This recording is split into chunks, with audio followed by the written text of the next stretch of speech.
안녕하세요. 저는 서울에서 살고 있는 64세 여자입니다. 사람 일은 한 치 앞을 볼 수 없다고 하던가요? 남편이 떠나고 인생의 마지막 장을 열었다고 생각했어요. 앞으로 조용히 은퇴 생활을 즐길 생각이었는데 새로운 환경에서 시작한 제 인생은 마지막이라기보다 오히려 클라이막스인 것만 같았습니다. 매일매일 새로운 일들의 연속이기만 해서 지루할 틈이 없네요. 다른 사람에게도 제가 겪은 이야기를 들려주고 싶어 이렇게 글을 씁니다. 저는 강원도 내의 작은 초등학교에서 35년 동안 아이들을 가르쳤어요. 남편은 그 마을에서 작게 약국을 운영했고요. 우리 부부는 아이가 없지만 30년이 넘도록 서로 의지하고 공경하며 살았어요. 하지만 중도 제 머리를 못 깎는다고 하던가요? 평생 약을 만지던 남편은 갑자기 얻은 병으로 손도 제대로 써보지 못한 채 2년 전 세상을 떠나고 말았습니다. 저는 하나밖에 없는 내 가족을 잃은 슬픔에 더 이상 교탁 앞에 서 있을 수 없었어요. 마침 정년이 가까워져 왔기 때문에 퇴직 후 서울로 올라왔습니다.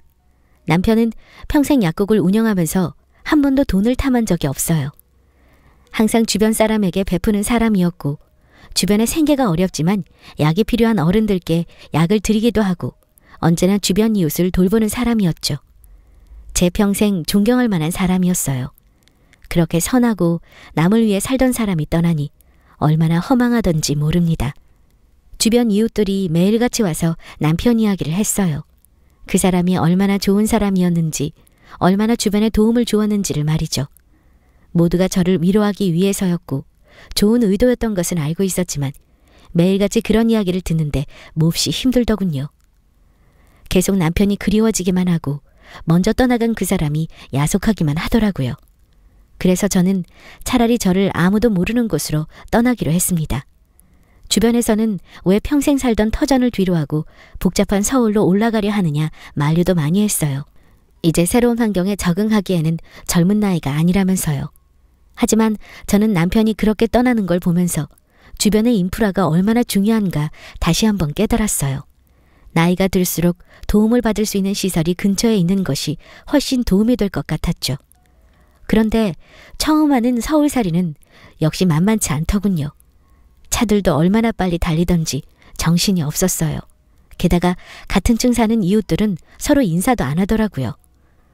처음 올라온 몇 달은 적응하느라 진땀을 빼야 했죠. 그래도 사람 사는 곳이라고 그것도 금방 적응이 되더군요. 주변의 미용실이나 슈퍼에 인사하며 지내는 사람들도 생기고 말이죠. 저는 매일 집에 있기가 무료해져서 일을 찾아보기로 했습니다. 그러다가 동네 지자체에서 운영하는 문화센터에서 노인을 대상으로 한글을 가르치는 일을 하기로 했죠.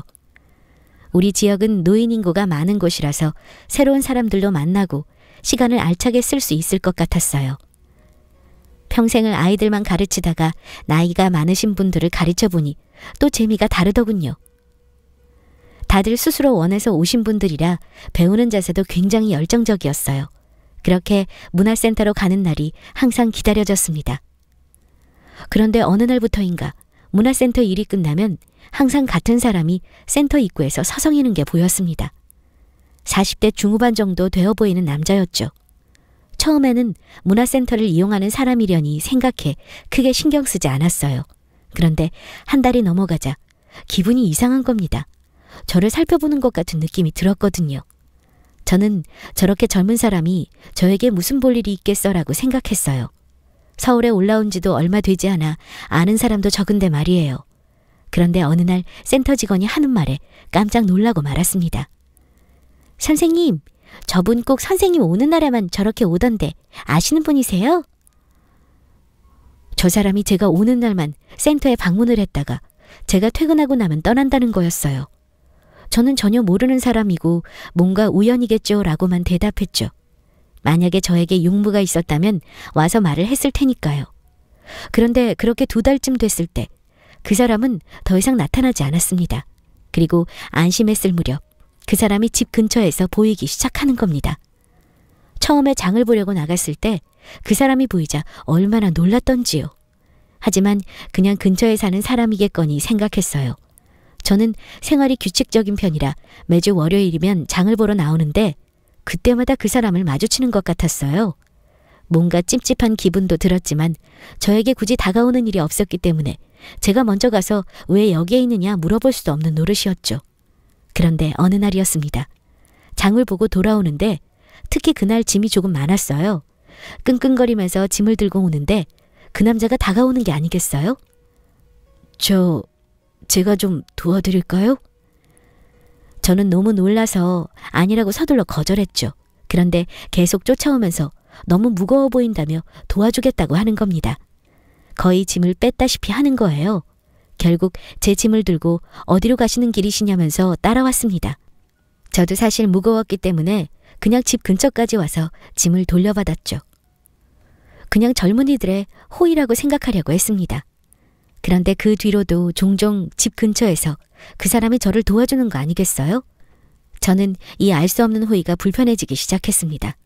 그러다가 어느 날 제가 일하는 센터로 꽃바구니가 배달이 왔더라고요. 제 앞으로 배달이 온 꽃바구니였지만 발신자가 없었어요. 제가 혼자라는 걸 아는 학생분들이 남자친구가 생긴 거냐면서 놀리더군요. 저는 누가 보낸 건지 감이 잡히지 않았죠. 그러다가 문득 그 사람이 떠올랐어요. 혹시 하는 생각이 들었지만 확실하지도 않았고 안다고 해서 할 수 있는 방법이 없었어요. 그러던 어느 날 고향 친한 친구에게서 연락이 왔습니다. 서울 생활은 즐겁냐고 하면서요. 저는 오랜만에 연락 온 친구와 이런저런 대화를 주고받다가 문득 그 사람이 떠올라서 친구에게 물어보기로 했죠. 그런데 친구가 뜬금없는 말을 하는 겁니다. 그거 그 남자가 자기 좋아하는 거 아니야? 그게 무슨 말이야? 아니 생각해봐. 일 끝날 때 앞에서 기다리고 집 근처에서 무거운 거 들어주고 꽃까지 보낸다면서 좋아하는 게 아니면 뭐야? 그 사람 나보다 20살은 어린 것 같다니까. 같이 늙어가는 처지에 무슨 자기가 또 어려 보이잖아. 친구는 자꾸 그 사람이 저에게 관심이 있어서 그러는 게 분명하다고 말했어요. 저는 그럴 리 없다고 괜한 소리 하지 말라고 했죠. 그 사람이 너무 어리기도 하고 저를 언제 봤다고 그런 생각을 하겠어요? 그런데 한사코 짐을 들어주겠다고 하던 모습이 생각나면서 저도 모르게 혹시나 하게 되기도 했어요. 그런데 기분은 좀 나쁘다. 자꾸 얼쩡거리는 게. 아무 말도 안 하니까 나도 뭐 어떻게 하기가 어렵더라고. 자기 조심해. 요즘 얼마나 흉흉한데. 서울에는 특히 이상한 사람도 많다면서요. 그러면서 다음번에는 왜 자꾸 쫓아다니냐고 물어보라는 겁니다. 눈 감으면 코 베어간다는 세상인데 조심하라고요. 여자 혼자 있으니 아무리 조심해도 부족하다면서요. 저는 친구의 말을 크게 믿지는 않았지만 일단은 알겠다고 했어요. 그런데 그 다음 날 정말 친구의 말이 맞나 싶은 일이 생겼습니다. 그날도 일을 끝내고 퇴근하는 길이었는데 갑자기 비가 오기 시작했어요. 저는 우산이 없어서 비가 그치고 움직여야 하나 하고 센터 문 앞에서 망설이고 있었죠. 그런데 제 앞으로 차가 한 대 서는 겁니다. 창문이 쓱 내려가더니 그 남자 얼굴이 보이더군요. 비가 오는데 집까지 데려다 드릴까요? 그 남자가 웃으면서 말했습니다. 이 남자가 또 왜 여기 있는 걸까? 아무래도 찝찝해서 저는 그냥 비가 그친 다음 가면 된다고 하고 거절했죠. 그런데 남자가 쉽게 그칠 것 같지 않으니 어서 타라고 하는 겁니다. 저는 조금 고민했지만 어차피 이 사람이 제 집이 어디인지도 알고 있는 것 같고 빗발도 점점 굵어지는 것 같아서 에라 모르겠다 차에 올랐습니다. 차로 가면 집까지 15분 정도 걸리는 거리인데 가는 내내 이 남자는 뭔가 할 말이 있는 듯 말을 할 듯 말 듯 하는 겁니다. 그런데 끝내 뭔가 말을 꺼내놓지는 않더라고요. 저는 용기를 내서 이 근처에서 사냐고 물었습니다. 그랬더니 이 근처에 사는 건 아니지만 자주 방문할 일이 있다고 하더군요. 그렇게 우물쭈물 대화도 거의 없이 집에 도착했습니다. 제가 차에서 내리려고 하는데 갑자기 이 남자가 잠깐 기다리라고 하는 겁니다. 그러더니 자기 지갑에서 명함을 꺼내서 주는 게 아니겠어요? 어려운 일이나 힘든 일 있으시면 연락 주세요. 그 남자는 명함을 내밀면서 말을 했습니다. 뭐든지 도와줄 수 있는 약속은 할 수 없지만 힘이 닿는 데까지 도와드리겠다면서요. 저는 명함을 받고 너무 의아했습니다. 이 사람이 왜 자꾸 저에게 호의를 베푸는지 알 수가 없었어요. 왜 저를 도와주시죠? 저는 드디어 그 사람에게 물어보았습니다. 하지만 그 사람은 뭔가 말을 할 것 같으면서도 그냥 자기가 그렇게 하고 싶어서 그렇다며 얼버무리더군요. 그러고 나서 만약에 부담스러우시면 나타나지 않겠다고 하더군요. 저는 어떻게 대답해야 할지 모르겠더라고요. 그리고 그 남자는 제가 차에서 내리자마자 서둘러 떠났습니다. 친구에게 이 얘기를 하자 친구는 자기 추측이 맞은 것 아니냐며 이제 집까지 하는데 계속 조심하라고 했습니다. 저는 친구 얘기에 한동안 정신을 바짝 차리고 다녔는데 그날 이후 남자의 모습이 보이지 않았습니다. 혹시 내가 부담스러워하는 것 같다 포기했나 싶었어요. 그런데 보름 정도 시간이 흐른 뒤였습니다. 문화센터에 불청객이 찾아온 겁니다. 너야? 다 늙어서 남의 남자 꼬신 게. 수업을 한창 하고 있는 도중이었어요. 어떤 여자가 갑자기 문을 열고 들어오더니 다짜고짜 저에게 삿대질을 하며 소리를 지르는 게 아니겠어요? 여자는 예쁘장한 외모에 저보다 한참은 어려 보였습니다. 이제 겨우 40이나 됐으려나요? 저는 그 여자의 갑작스런 등장에 당황해서 아무 말도 하지 못하고 그 여자만 쳐다봤습니다. 그 사이 그 여자는 저에게 가까이 오더니 더 크게 소리를 지르더라고요. 발정이 났다는 둥, 다 늙어서 노망이 났다는 둥, 아주 입에 담지도 못할 험한 말을 뱉어내는 겁니다. 그러면서 여기서 사람들 가르치는 행세를 하며 부끄럽지도 않냐는 거예요. 저는 계속되는 여자의 폭언에 정신이 번쩍 들어서 도대체 무슨 말을 하는 거냐, 왜 여기서 행패를 부리는 거냐고 따졌죠. 그런데 여자는 오히려 더 화를 내면서 급기야 저를 떠밀기까지 하더군요. 저도 더 이상 참지 못했죠. 당장 나가지 않으면 신고하겠다고 사납게 말했습니다. 그랬는데 여자는 돌아가기는커녕 점점 목소리만 커져갔고 이제는 보다 못한 학생분들까지 일어나서 말리기 시작했습니다. 주위에 나이 지긋하신 어른들이 그만하라고 말리기 시작하자 여자가 억울한 듯이 주저앉아 엉엉 울기 시작했어요. 정작 울어야 할 사람은 전대 말이죠. 지금 여기 이 여자가 어떤 여자인지 아세요? 잘 살고 있는 행복한 가정 파탄내는 가정 파괴범이에요. 불륜녀라고요. 여자는 울면서 소리쳤어요. 저는 머리가 멍해졌습니다. 한평생 교직에 몸담으면서 남에게 부끄러운 짓을 하며 살아본 적이 없는데 갑자기 저에게 불륜녀라니요. 그 여자가 정말 진심으로 서럽게 목 놓아 엉엉 울기 시작하자 이번에는 말리던 학생분들까지 저를 이상한 눈으로 쳐다보기 시작했어요. 게다가 옆 교실에까지 그 여자 목소리가 다 들렸는지 다른 교실에서 사람들이 나와 몰려들기 시작하는 겁니다. 돌겠다는 표현이 딱 맞을 것 같습니다. 저는 너무 억울해서 무슨 말을 하고 있는 거냐고 그 여자에게 소리쳤죠. 무슨 오해를 하고 계신지 모르겠지만 사람 착각하신 거 아니에요? 지금 엄한 사람 잡고 갑자기 이게 뭐 하는 건가요? 착각? 사람이 양심 있으면 그럼 안 되지. 내 남자한테 꽃도 받고 아주 희희낙낙했던데. 그 여자가 여전히 울면서 소리치자 우리 반 학생분들의 얼굴이 거의 확정으로 바뀌더군요. 최근에 제가 꽃을 받은 적이 있기는 했으니까요. 저는 너무 억울했습니다. 그 꽃은 누가 준 것인지도 모르는데 말이죠. 저는 황급히 주변에 아니라고 했어요. 그런데 이렇게 해명을 해야 하는 제 처지가 너무 불쌍했죠.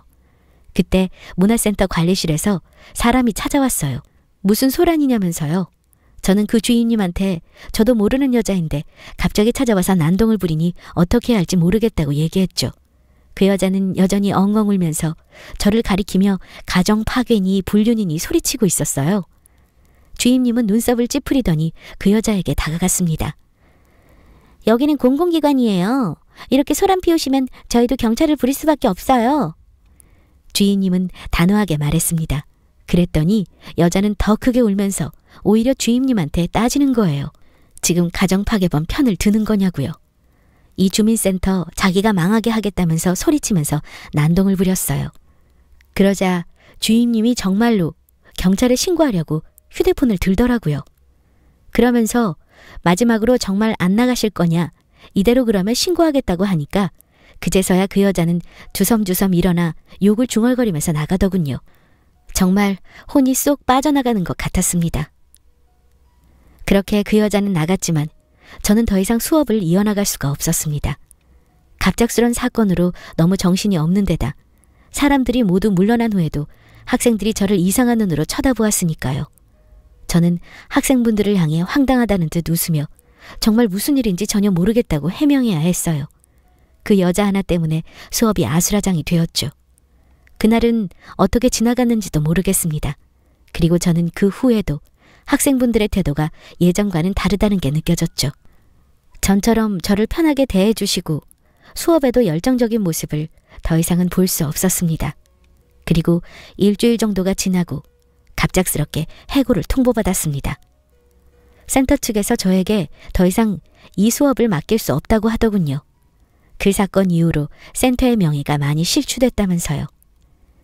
이미 소문이 많이 퍼져서 다른 클래스를 듣는 분들한테 항의도 들어왔다고 했어요.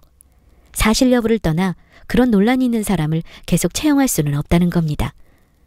사실 정말로 명예를 잃은 사람은 전대 말이죠. 저는 정말 어이가 없고 화가 났지만 이 입장을 이해할 수는 있었어요. 센터에 피해를 줄 수는 없어서 깔끔하게 알겠다고 하고 물러나기로 했습니다. 당분간 저도 화를 좀 식히면서 집에서 얌전히 지내봐야겠다고 생각했어요. 그렇게 하루아침에 백수가 되어 집에서 쉬게 되었죠. 그런데 참고 지내려고 해봤지만 상황이 너무 억울하더군요. 이게 어떻게 된 일인지 확인해야 되겠더라고요. 그러다가 문득 그 남자가 저에게 비 오는 날 준 명함이 생각났습니다. 구석에 처박아 두었던 명함을 들고 전화를 걸었어요. 그 남자가 전화를 받았습니다. 저라는 걸 알게 되자 무척 놀라면서 반가워하더군요. 아무것도 모르는 듯한 그 모습에 더 화가 났습니다. 물어보고 싶은 게 있어서 전화했어요. 혹시 몇 달 전 제가 일하는 곳으로 꽃을 보낸 사람이 그쪽인가요? 아, 네, 맞아요. 제가 보냈습니다. 왜 모르는 사람한테 갑자기 꽃을 보낸 거죠? 그것 때문에 제가 직장에서 잘린 거 아세요? 네? 그 사람이 놀라서 무슨 일이냐고 물었어요. 저는 최근에 어떤 여자가 찾아와 난동을 부린 일을 말해주었습니다. 와이프한테 가서 제대로 설명을 하라고요. 그랬더니 그 남자가 자기는 결혼을 안 했다고 하는 겁니다. 자기한테는 가정이 없다면서요. 이게 도대체 무슨 일인가 싶었어요. 그러면 여자친구가 그런 것 아니냐 물었더니 여자친구도 없다고 하더라고요. 너무 당황스러웠어요. 남자는 일단 알겠다며 자기 때문에 그렇게 된 것 같아 죄송하다고 하더라고요. 어떻게 된 건지 본인도 알아보겠다고 했어요. 그렇게 전화를 끊었고 며칠 뒤 다시 전화가 왔습니다. 남자가 사과를 하고 싶다고 만나자고 하더군요. 저는 솔직히 더 이상 엮이고 싶지도 않았는데 그 남자가 거듭 자기가 사과를 해야 한다고 하는 겁니다. 그래서 마지막이라는 생각으로 나가보기로 했고 집 근처 카페에서 그 남자를 만났습니다. 그런데 그 남자가 만나자마자 다짜고짜 무릎을 꿇는 겁니다. 선생님 이러면서요. 저는 너무 놀라서 무슨 짓이냐 일어나라고 하면서 그 남자를 말렸습니다. 그 남자는 은사님께 이런 폐를 끼쳐서 면목 없다고 했어요. 남자가 하는 말은 놀라웠습니다. 알고 보니 그 남자는 제가 교사로 있을 거의 초반에 가르쳤던 학생이었어요. 본인도 고향에서 중학교까지 있었지만 공부를 잘해서 부모님이 자기를 서울 친척집으로 보냈다고 합니다. 친척집에서 눈칫밥을 얻어먹으면서 열심히 공부해 대학도 가고 했지만 그 사이 부모님의 생활이 점점 어려워지고 있었다는 걸 눈치채지는 못했다고 해요. 대학을 졸업하고 한창 일할 때 어머니가 돌아가시고 아버지를 서울로 모셔오려고 했지만 아버지는 고향에 남아있겠다고 그렇게 고집을 부리셨다고 합니다. 그러다가 최근에서야 아버지 건강이 급격하게 나빠졌다는 사실을 알게 되고 아버지를 서울병원으로 겨우 모셔왔는데 병상에 누운 아버지는 항상 고향에 있었던 약국 얘기를 하셨다고 해요. 예전에 어머니가 아프셨을 때도 집이 어려워 돈 한 푼 쉽게 쓸 수 없는데 흔쾌히 약국 내외가 약을 내주고 돌봐줬다고요. 본인이 아플 때도 그 약사에게 얼마나 신세를 졌는지 모른다면서요. 그런데 그 약사가 그렇게 허망하게 가버리고 마음이 너무 아프셨다고 합니다.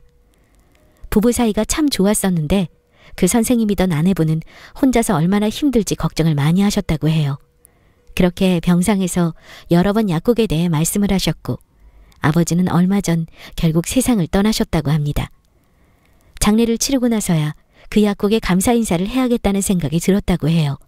그래서 고향으로 내려와 약국을 찾았는데 이미 저는 서울로 떠났다는 소식을 듣게 되었고 그때 그 약사의 아내인 선생님이 본인을 어릴 때 가르쳤던 학교 선생님이었다는 걸 알게 되었다고 합니다. 고향의 주변 사람들에게 물어 제가 어디 있는지를 찾았다고요. 그런데 제가 남편이 죽고 너무 힘들어해서 고향 사람들을 만나고 있지 않다는 걸 알고 멀리서 잘 지내시는지 지켜보기만 했다는 겁니다. 혹시 힘든 일이 있으시면 도울 생각만 하면서요. 저는 그 말에 너무 놀라서 그냥 스토커인 줄만 알았다고 했어요. 그 친구는 제 말에 급격히 표정이 어두워지더니 죄송하다고 하더라고요. 그러면서 자기 때문에 선생님이 이렇게 하시던 일까지 잃게 되실 줄은 몰랐다면서요. 사실 스토커는 자기가 아니라 그 여자라고 했습니다. 그 여자는 이 남자가 운영하는 작은 사업에 격리로 들어온 직원이라고 합니다. 심지어 결혼도 했고 아이도 있다고요. 이 남자도 본인이 사장이고 아래 들어온 직원이니 그냥 격려 차원에서 잘 대해주었던 것이 이 여자가 착각을 했다는 겁니다. 따로 만나서 데이트한 적도 없고 사적으로 연락도 한 적이 없는데 혼자 사귀고 있다고 착각을 했다고요. 이 남자가 그 사실을 알게 된 건 그 여자의 남편이 사업장으로 찾아온 후였다고 합니다. 남편은 이 남자에게 자기 마누라를 빼앗겼다면서 따지러 왔었다고 해요. 이 남자는 무슨 영문인지도 모르고 어리둥절해 있는데 그 여자가 갑자기 남편한테 우리 그냥 사랑하게 놔두라면서 소리치며 울었다고 합니다. 그는 얼마 전에 저처럼 그저 멍하니 그 촌국을 당해야만 했던 거죠. 그 후 여자의 남편이 사업장을 아수라장으로 만들어 놓자 경찰을 불러서야 겨우 사태가 진정이 되었고 그는 그 여자가 위험하다는 생각을 그제서야 했다고 합니다. 경찰서에 가서도 계속 본인과 사장님은 서로 사랑하는 사이고 남편과는 이미 이혼 절차를 밟고 있다고 주장했다는 거예요. 이 남자가 어이가 없어서 강하게 그런 일 없었다 부정했더니 처음에는 얌전히 넘어갔다고 해요. 그렇게 사태가 일단락되고 나서 그에게 따로 나와 그냥 경찰 앞이라서 불륜을 인정하고 싶어 하지 않은 마음 다 이해한다면서 본인은 흔들림이 없으니 걱정하지 말라고 하더래요. 그때 이 여자가 제정신은 아니구나 생각해서 해고를 해야 했다고 합니다. 그런데 해고를 할 때도 순순히 알겠다고 하면서 이미 우리 사이가 이렇게 밝혀진 이상 한 사람은 회사에 있을 수 없는 것 아니겠냐고 하더랍니다. 이 남자는 그때 그 여자 눈빛이 정말 자기랑 사귀고 있다고 생각하는 것 같아 소름이 돋았다고 해요. 오히려 사귀는 사실을 믿지 않은 자기가 미친 사람인 것 같았다면서요. 그 이후로 자기가 그냥 연락하지 않고 차단하면 남남이 되겠거니 생각했답니다. 그런데 그 여자의 집착과 망상은 상상을 초월했다더라고요. 격리로 3년 동안 일을 하면서 회사와 사장인 본인의 사소한 일들까지 모두 처리를 했는데 그때 법인카드 번호, 비밀번호도 알고 있었고 퇴사 후에도 종종 몰래 카드 내역서를 훔쳐보는 것 같더래요. 게다가 개인적인 집 주소는 물론 집 현관 비밀번호까지 어떻게 알아냈는지 집까지 몰래 들락거렸더랍니다. 그러다가 결국 한 번 걸려서 경찰에 신고하고 난리가 났었는데도 이 여자는 포기하지 않았다는 겁니다. 이번에 그 여자가 저에게 찾아와 난리를 친 사실을 알게 되고 난 후 그 여자를 추궁해봤더니 세상에 그의 차키까지 복사해 몰래 블랙박스를 봤던 사실이 들통났던 거예요. 그 남자는 너무나 수척해진 얼굴로 본인 때문에 선생님이 이런 공경을 빠질 줄은 정말 몰랐고 너무 죄송하다면서 사과하더군요. 너무 충격적이었어요.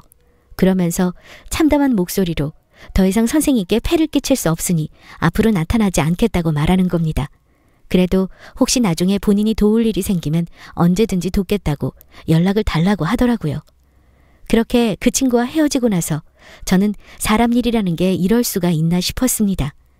제 스토커라고 생각했던 사람은 사실 정말 진심으로 저를 도와주고 싶어 했던 사람이고 그 남자의 아내라고 주장했던 여자가 사실 스토커였다니요. 아직도 충격이 가시지 않습니다. 사람 속을 정말 까보기 전까지는 알 수 없다더니 너무나 맞는 말 아니겠어요? 그 이후로 여자는 제 집까지 몰랐는지 찾아오는 일은 없었고 최근 그 남자로부터 연락이 한 번 왔는데 여자를 고소하고 소송 준비 중이라고 합니다. 저는 그저 그 남자의 일이 잘 해결되기만 바랄 뿐입니다. 그 스토커 여자 때문에 일을 못하게 된 건 아쉽기도 하지만 그래도 살아생전 우리 남편이 나 몰래도 좋은 일을 많이 한 걸 들으니까 정말 결혼은 잘했다는 생각을 합니다. 하늘에서 저를 지켜보고 있을 남편이 너무 그리운 날이네요. 긴 글 들어주셔서 감사합니다.